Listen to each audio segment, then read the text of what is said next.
तो आप उसकी टेंशन कुकर मिटा दोगे। तो पहली बात तो यह है इसमें जेपी भाई और बाकी साथी जितने भी हैं वो समझो कि हम किसी का भी कर्जा माफ नहीं करवाने वाले हैं, ना माफ करांदे, हम कर्जा अदायगी करवाएंगे, कर्जा अदा होएगा।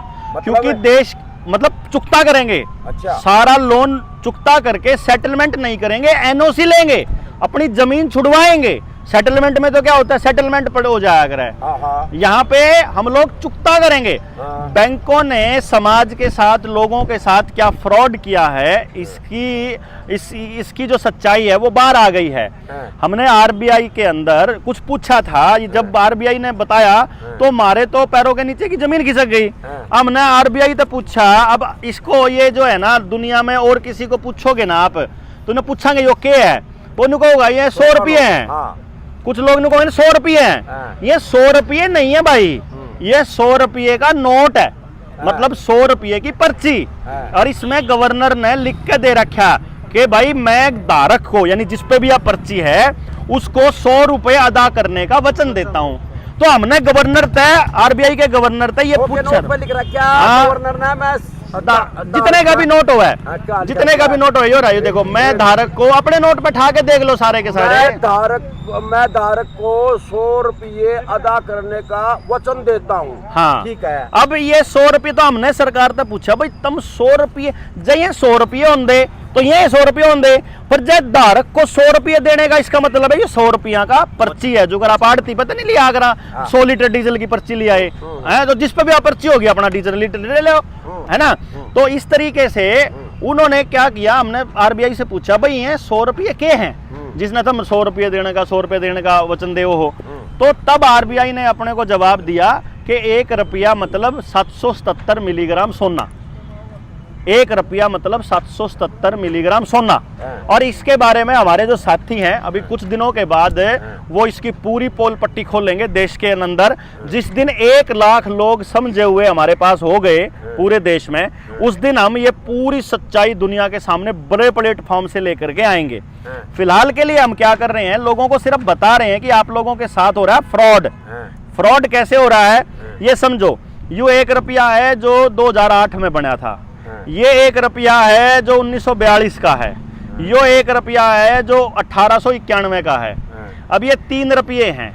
अगर इन 3 रुपया ने, यो कागज का रुपया, अगर मैं इन 3 रुपयों को लेके जाता हूं बैंक में, मतलब क्योंकि चक्कर क्या हुआ, जस्टिस ए.के. पंथा और योगेश्वर सिंह की एक खंडपीठ थी, जो खंडपीठ पे एक बेंच के पास हमारे साथी ने ले जा करके वहाँ उनकी टेबल पे रख दिया, उनके वहाँ डेस्क के ऊपर, कि जी साहब न्यू बता दो इनमें असली रुपया कौन सा है।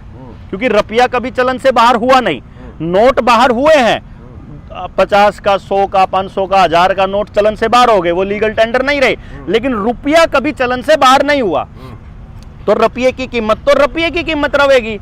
तो हमने पूछा जी इनमें असली रुपया बता दो कौन सा है, क्योंकि इस रुपये में और इस रुपये में, इनमें तो 1 कप जो है चाय भी नहीं मिलती। और यो जो रुपया है, ये जो 1891 वाला, इसमें मिल जा हमने 1 क्विंटल तूड़ी है, इसमें मिल जा हमने मतलब दूसरे माह 10 क्विंटल तूड़ी। तो ये जो योगेश्वर सिंह पंथार हुए कहने लगे, जो ए.के. पंथार है, भाई ये तो दूसरा साथी था जो खड़ा है, वो बोला ये तो चांदी का रुपया है। बोला चांदी सोने का नहीं, अगर रुपया तो रुपया ही होता होगा। जो अगर किलो है, 1 किलो बट्टा मतलब लकड़ी का हो, चाहे पत्थर का हो, चाहे सोने का हो, चाहे लोहे का हो, 1 किलो तो 1 किलो है ना बराबर में। तो रुपया है। तो फिर कहने लगा ना भाई तो चांदी का है, चलो अच्छा एक काम कर ले, फिर इन्हें बैंक में ले जा। बैंक में ले गए, बैंक में ले जाके बैंक वाले तो कह दिया भाई इन्हें जमा कर ले। बैंक ने जमा कराया 4 रुपया में, वो बोला 4 रुपये हैं। अच्छा मखा इसका मतलब जो 4 रुपये जमा कर लिए, जब उल्टे लेवांगे तो ये 4 रुपये मिलेंगे। बोला ना इसने तो रख लेगा, इसने भी रख लेगा, इसने देवेंगे थारता है। अच्छा इसका मतलब ये होया कि जो ये चांदी वाला रुपया है और जो ये लोहे वाला है, इन दोनों की कीमत बराबर है। तो या तो इसकी कीमत इसके बराबर होनी चाहिए या इसकी कीमत इसके बराबर होनी चाहिए। तो हमने सरकार से पूछ लिया स्टैंडर्ड क्या है रुपये का, रुपये के स्टैंडर्ड के बारे में बताओ। तो रुपये का जो स्टैंडर्ड बताया सरकार ने, उसको जान करके तो सबकी आंखें जो है खुली की खुली रहेगी कि 1 रुपया मतलब 777 मिलीग्राम सोना।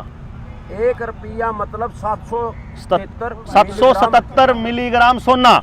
अब मारे तो यूं होगा मोत्री के तो इसका मतलब ये हो गया आज के टाइम पे 777 मिलीग्राम सोने में आज जो ये कागज जो टुकड़े दे रखे हैं, ये जो टुकड़े क्यों कह रहा हूं मैं आपको, ये टुकड़े कागज के टुकड़े हैं, ये रुपया नहीं है भाई साहब, ये करेंसी नहीं है, ये कागज के टुकड़े हैं।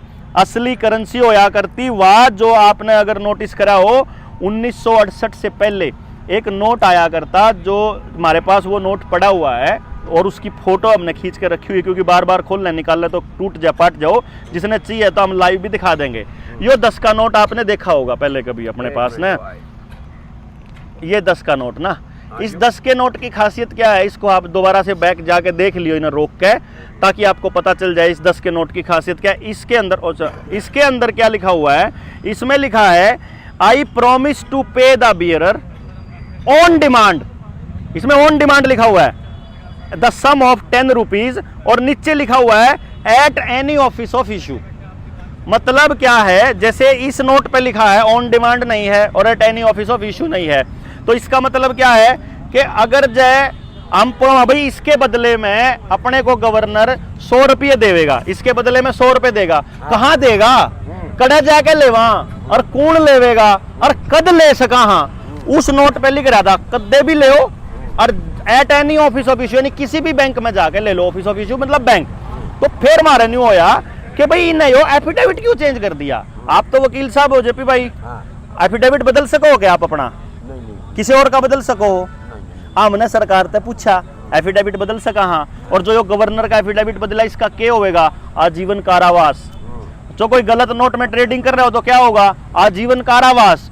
तो फिर इसका मतलब तो जो ये बैंक कर रहे हैं देश के लोगों के साथ, ये तो फ्रॉड है। हाँ, हमने बैंक भी आपके सामने, हाँ, तो हमने बैंकों को हमने क्या करा, बैंकों को वो दिया एप्लीकेशन लिखी हमने, भाई मान वैध रुपए के दस्तावेज दे दो, ये तो अवैध रुपया है क्योंकि आपने एफिडेविट चेंज कर दिया, तो हमको वैध रुपया दो, लीगल रुपया कितना है क्या है। तो जब बैंकों ने उसका जवाब दिया, हमारे पे तो जवाब नहीं, फिर हमने आरबीआई को लिखा। आरबीआई के आर्काइव में, एक दिल्ली में है एक पुणे में है, मैं भी गया हूँ पुणे के आर्काइव में। जब वहाँ आरबीआई की आर्काइव में जाकर जब हमने दस्तावेज खंगाले तो वहाँ से निकल के आया कि 1 रुपये की वाकई में वैल्यू 777 मिलीग्राम है, अभी भी आधिकारिक और कानूनी रूप से।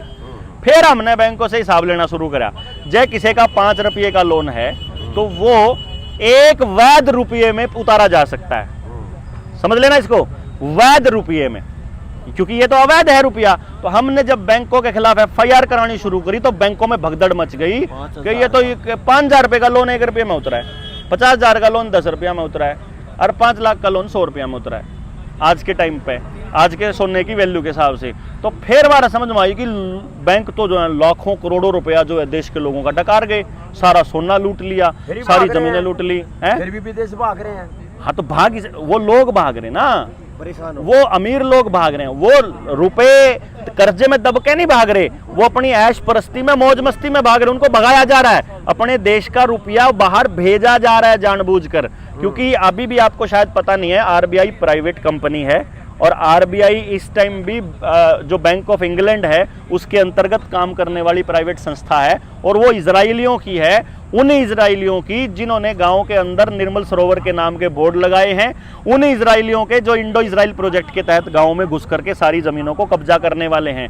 यानी अब उन इजराइलियों को अब ईस्ट इंडिया कंपनी नहीं भेजनी है इंडिया में, यहाँ अपने देश में ही गद्दार हैं जो नेता बने बैठे हैं, उनकी मदद से अब देश के लोगों की जमीनें हथियाने का खेल चल पड़ा है। कानून बदल के नए नए कानून ला के ये खेल चालू हो रहा है। तो अभी हमने एक मुहिम शुरू करी है कि जिस भी भाई का इतना लोन हो गया और उस पर चुकता ना हो रहा और सारे रास्ते बंद हो लिए, ना कोर्ट सुनता, ना बीआरटी सुनता, ना कोई बैंक सुनता, ना मैनेजर सुनता, और कोई नहीं सुनता, और वही बैंक का नोटिस आ लिया हो, भाई तेरी जमीन महीने भीतर कुड़की होने वाली है, तेरा मकान कुड़की होने वाला है।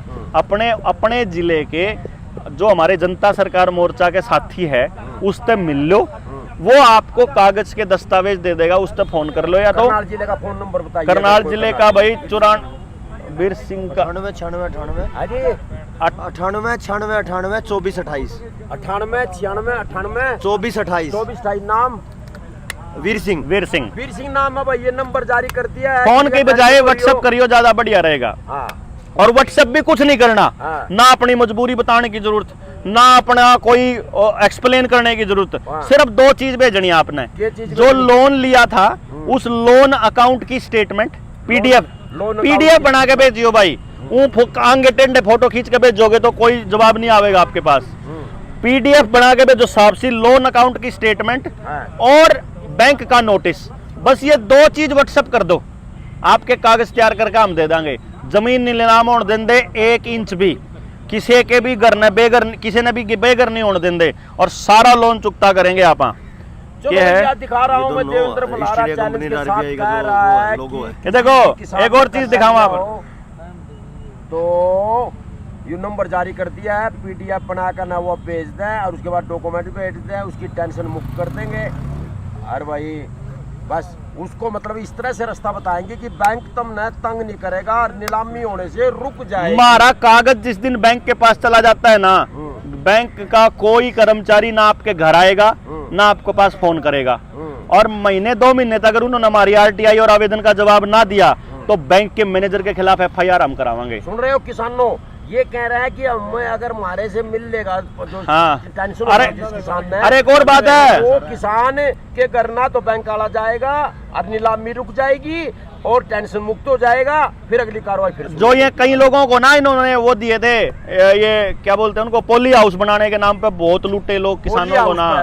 लोन जो करो ना, मतलब उनकी पूरी सारी जमीन काबू करने का खेल चल रहा है। यो जितने पोली हाउस वाले हैं, चाहे 5 करोड़ का हो चाहे 50 करोड़ का लोन हो, किसी भी सेलर वाले का हो, किसी फैक्ट्री वाले का कुछ हो, आ जाओ मार दो, आराम कराएंगे चुकता भाई, जनता सरकार मोर्चा वाले चुकता करेंगे सारा। और किसान का अगला समाधान भी भाई, हम केवल लोन पे नहीं बैठे कि लोन चुकता हो जाएगा। हमारा टारगेट है खेती में तो जहर खत्म करना, पहला लोन खत्म और फिर जहर खत्म। पहला लोन खत्म फिर जहर खत्म। हाँ, और ये मैं बता असली रहा हूँ टारगेट ये है। किसानों के तहत ये टेंशन मुक्त करने वाली लाइव चला करके आकर्षण उपल के उसमें रिहा करो के तहत यहाँ पर बैठी क्रांतिकारी टीम से बातचीत की है।